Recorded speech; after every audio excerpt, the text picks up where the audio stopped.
Makasih banyak banget, aku kaget banget video yang kemarin itu cukup banyak respon positifnya. Dan itu sebenarnya aku buat lebih karena banyak banget yang nanya aku di DM, tapi aku mungkin nggak sempet balas semuanya satu-satu. Jadi aku langsung aja deh bikin konten YouTube biar kalau misalnya ada yang nanya gimana aku masuk MIT lebih gampang. Ternyata banyak respon positif, dan salah satu banyak yang ditanya setelah itu adalah gimana proses detail aku daftar S2. Karena itu di video ini aku bakal cerita lebih lanjut gimana proses detail aku untuk daftar S2. Cuman aku ngerasa juga ya ternyata banyak konten yang serupa. Karena itu untuk biar konten ini lebih beneficial buat kalian, aku akan lebih detailin ke MIT-nya. Dan juga untuk karena aku kemarin tuh suka banget pakai Excel, aku bakal share Excel aku pakai untuk planning S2 aku kemarin. Dan semoga itu bisa helpful buat kalian ya.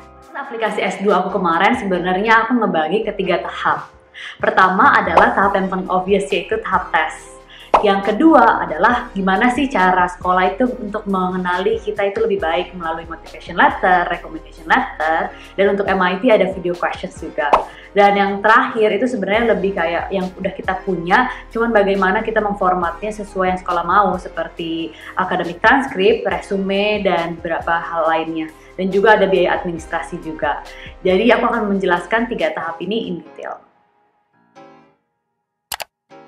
Yang paling pertama adalah yang paling obvious ya, dan time consuming juga nih pas aku kemarin, yaitu proses tes.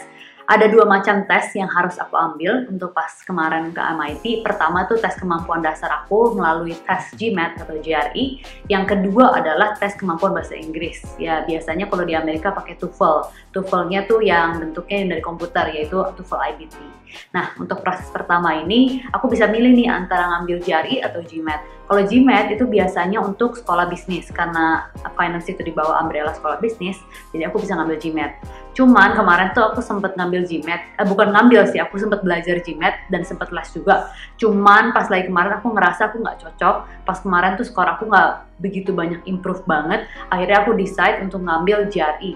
Untuk ngambil GRE aku pertama belajar dari buku dulu sih. Jadi kalau misalnya ini adalah resource yang aku pakai untuk belajar pas GRE atau GMAT. Yang pertama adalah buku official, pasti kita harus belajar di buku official dulu karena itu isinya dari tes-tes terdahulu dikumpulin jadi satu buku.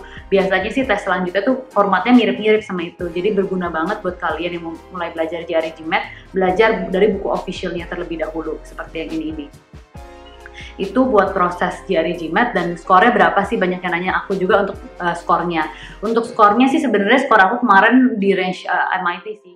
Cuma kemarin aku sebenarnya skornya di bawah dikit, dan aku sempat 2 kali take juga buat dapet skor yang diinginkan MIT seperti ini. Ini untuk gambaran skor yang diinginkan untuk GRE dan GMAT. Daftar, perhatiin ya bagian skornya itu biasanya lumayan bisa jadi benchmark buat kalian. Walaupun sebenarnya kalau misalnya skor kalian di bawah itu juga nggak membuat kemungkinan kalian masuk itu jadi nggak GRE GMAT.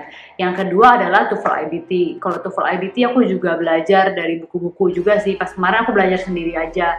Dan untuk buku aku belajar dari e-book, dan juga kalian bisa beli juga buku-bukunya dari e-commerce. Buat buku TOEFL IBT itu udah banyak banget kok. Dan Amerika biasanya pakai TOEFL IBT.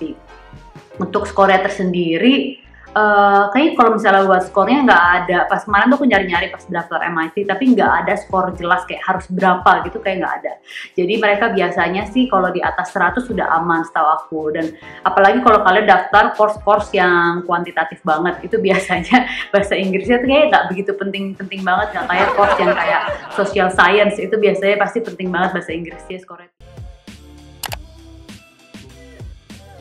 Nah sekarang masuk ke proses kedua. Proses kedua itu lebih aku biasa bilang gimana sekolah itu mengenal diri kita itu lebih lanjut. Untuk proses kedua sendiri, yang pertama yang paling penting pasti ada motivation letter.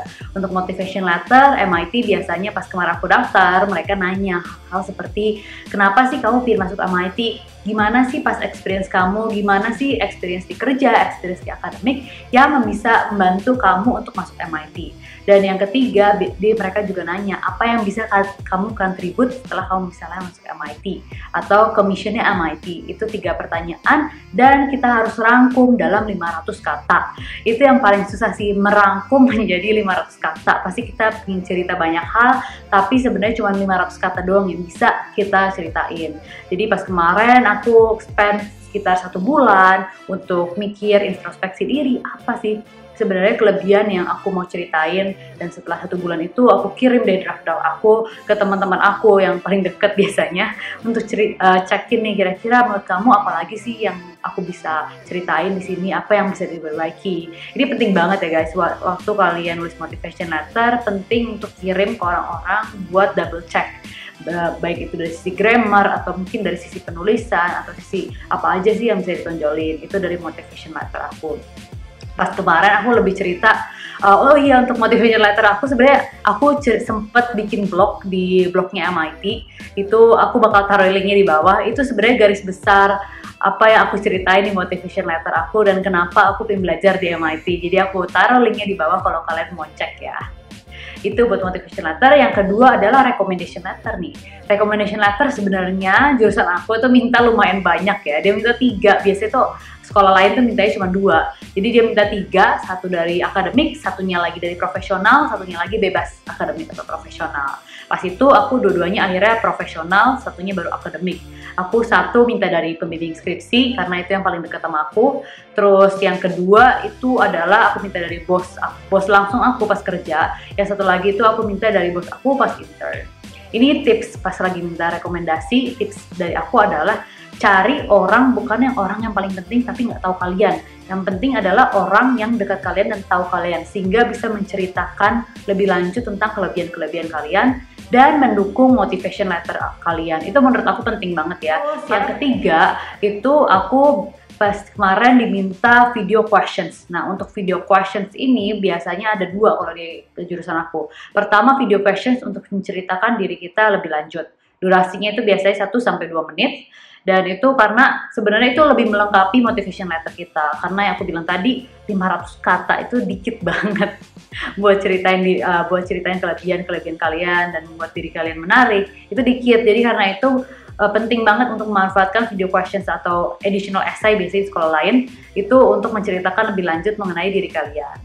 Nah itu buat 1. Terus yang kedua itu loh video questions kedua, dia biasanya itu ini sebenarnya agak random questions gitu sih. Jadi kalian ada sistem, kalian pencet start, terus nanti mereka bakal keluarin questions apa random gitu. Biasanya kayak questionsnya tuh kayak ceritain lebih lanjut mengenai kota yang kalian tinggali. Nanti kalian dikasih waktu 30 detik untuk berpikir dan 1 menit untuk jawab.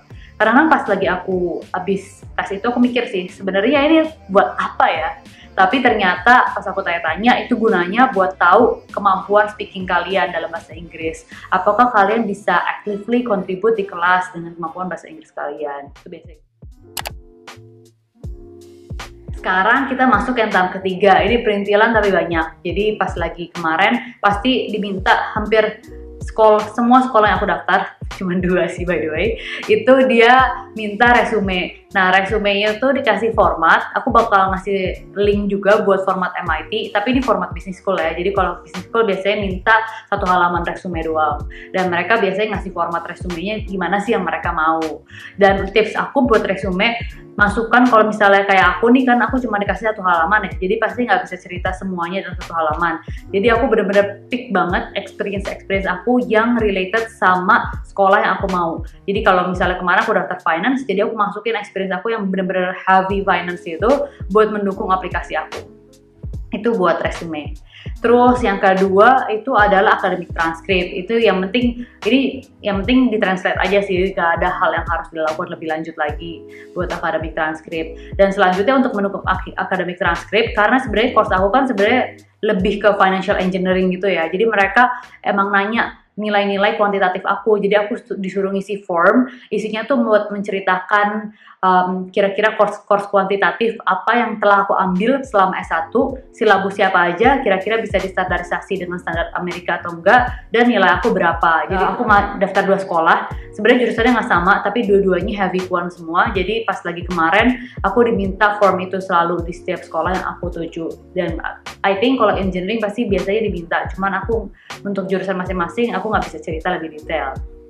Itu terus kayaknya sih biasanya yang paling terakhir nih, yang paling terakhir dan penting tapi mahal, jadi adalah biaya administrasi aku kemarin pas daftar MIT itu $150, walaupun beberapa sekolah itu menyediakan juga kalau misalnya kalian merasa itu terlalu mahal, ada form buat nge-waive administration fee juga, lumayan sih. Tapi strategi aku nih buat administration fee, karena kan mahal ya setiap sekolah, dan orang-orang tuh rata-rata nggak daftar cuma satu sekolah, orang-orang daftar ada yang banyak daftar mungkin di atas 5, atau kalau aku sendiri pas kemarin niatnya itu daftarnya 5, cuman strategi aku lakukan untuk menghemat administration fee. Jadi aku tuh liatin nih deadline announcementnya tuh kapan setiap sekolah, dan aku pas-pasin nih. Jadi kalau misalnya 2 sekolah utama yang aku mau itu aku nggak keterima, aku baru daftar sekolah lain yang deadline-nya lebih lama dibandingkan 2 sekolah pertama ini. Jadi kebetulan 2 sekolah yang aku daftar itu deadline-nya itu paling awal, MIT dan satu lagi itu deadline-nya paling awal. Dan pas lagi aku mau daftar sekolah lain, aku pas itu alhamdulillah dapet di MIT. Jadi aku nggak daftar sekolah lain dan menghemat administration fee. Jadi itu strategi aku sih biar hemat. Makanya kalian Excel ini juga berguna buat nge-track deadline. Aku masukin deadline juga di situ.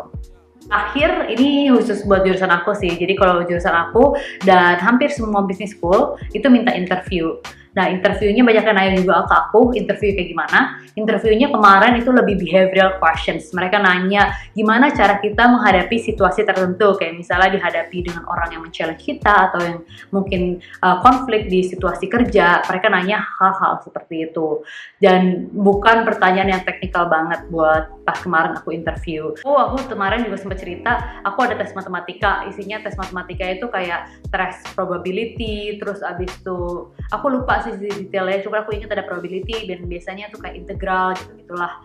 Nah, itu buat interview aku sih, itu prosesnya. Dan aku persiapannya tuh biasanya pas kemarin in total aku persiapan lama sih. Aku persiapan bener-bener fokus S2 itu persiapan sekitar setahun, sekitar 6 bulanan tuh aku buat tes, sisa 6 bulannya itu buat persiapin dokumen-dokumennya dari rekomendasi, motivation letter. Jadi in general itu aja sih sebenarnya proses S2 aku. Banyak ya sebenarnya harus disiapin, ya aku tahu, tapi itu bukannya itu artinya nggak doable sih, itu sangat-sangat doable buat kalian. Jadi tetap semangat dan semoga video ini bisa helpful dan Excel yang aku share bisa helpful juga buat kalian. Oke, jangan lupa like, comment, and subscribe ya. Bye.